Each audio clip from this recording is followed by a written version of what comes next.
Since the First and especially since the Second World War, there has been an acceleration in the decomposition of middle class values. The Western world becomes daily more like that from which Dostoevsky drew his great works. To restore to Notes from the Underground all its bite and that cruelty for which the Russian novelists used to be reproached, it is usually enough to make a few slight transpositions, transport the underground man from the banks of the Nevsky to the banks of the Seine. For his petty official's existence, substitute a writer's career, and you will recognize in almost every line of this great text a ferocious parody of the intellectual myths of our time.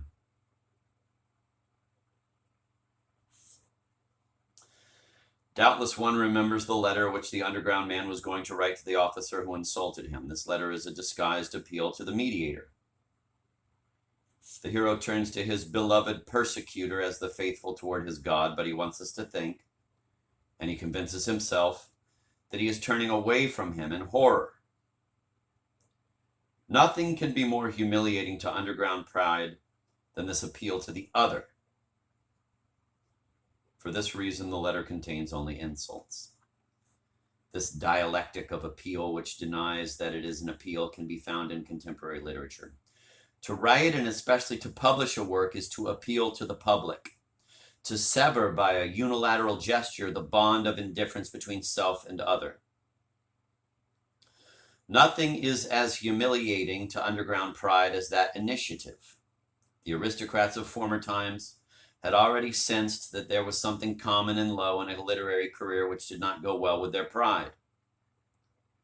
Madame de Lafayette had her work published by Segrais. The Duc de la Rochefoucauld may have had his stolen by one of his valets. The somewhat bourgeois glory of the artist thereby reached these aristocratic writers without their having sought it in any way. Instead of disappearing with the revolution, this point of literary honor became even sharper in the middle class era. Starting with Paul Valéry, there is a reluctance to become famous. After 20 years of scorn, the creator of M. Test yielded to universal supplication and charitably offered the gift of his genius to the enjoyment of others.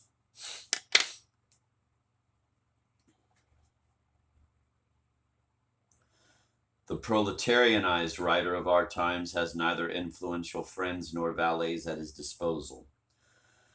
He has to help himself. Thus, the content of his works is entirely devoted to denying that the container has any meaning.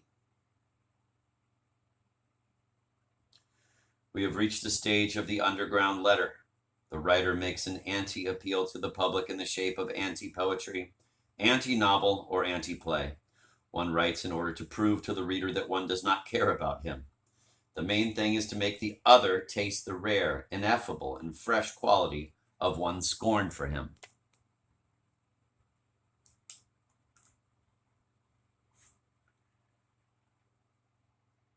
Never before has so much been written, but it is all to prove that communication is neither possible nor desirable. The aesthetics of silence with which we are overwhelmed are quite obviously an outcome of the underground dialectic. For a long time, the Romantic tried to convince society that he gave to it much more than it gave to him. Since the end of the 19th century, any idea of reciprocity, however imperfect in the relationship with the public, has become unbearable. The author still publishes his works, but to cover up his crime, he does everything he can to avoid being read. For a long time, he has claimed to be speaking only to himself.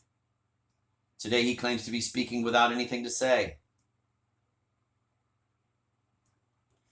But he is not telling the truth. The writer talks in order to seduce us, just as he did in the past. He constantly watches our eyes to see in them the admiration aroused by his talent. It is objected that he does everything to make us loathe him.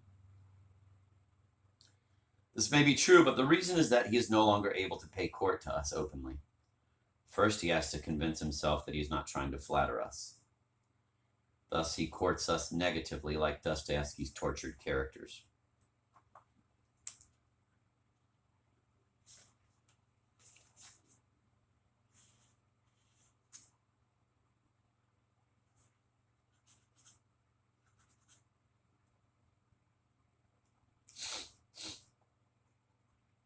The writer is mistaken if he thinks that he is thereby protesting against class oppression and capitalist alienation. The aesthetics of silence is the last of the Romantic myths. Musset's pelican and Baudelaire's albatross make us laugh, but like the fabled phoenix, they keep rising again from their ashes.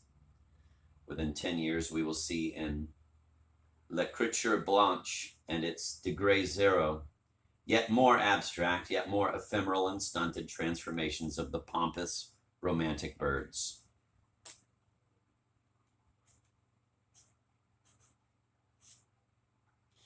This calls to mind another scene from Notes from Underground, that of the banquet for Zverkov, at which the man from the underground finally shows up, but behaves in a very strange manner. This is a quote from the book. I smiled contemptuously and walked up and down the other side of the room opposite the sofa, from the table to the stove and back again. I tried my very utmost to show them that I could do without them, and yet I purposely made a noise with my boots, thumping with my heels. But it was all in vain. They paid no attention. I had the patience to walk up and down in front of them from 8 o'clock till 11, in the same place, from the table to the stove and back again.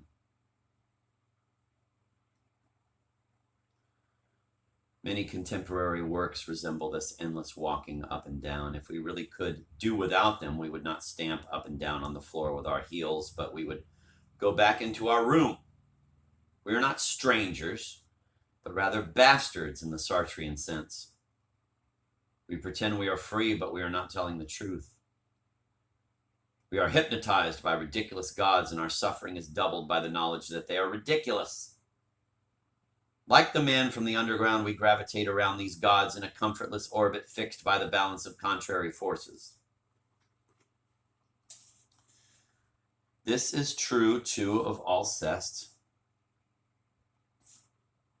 Standing with his arms crossed, eyes blazing behind the chair in which Célimène sits and gossips with her petty little marquise. Alceste is ridiculous so long as he does not leave. Rousseau, the romantic, takes sides with Alceste. He reproaches Molière for making us laugh at the misanthrope. Our own romantics would treat Dostoevsky the same way if his humorous intentions did not escape them. They also take it seriously, but their angle of vision has narrowed still more. In order to share the laughter of Molière and Dostoevsky, one must have got over romantic fascinations. It must be understood that desire and desire alone keeps Alceste behind Célimène's couch. And it is desire which keeps the underground man in the banquet room. It is desire which puts into the mouths of the romantics exclamations of revenge and curses against God and men. The misanthrope and the coquette, the underground man and his beloved persecutor are always the two sides of the same metaphysical desire.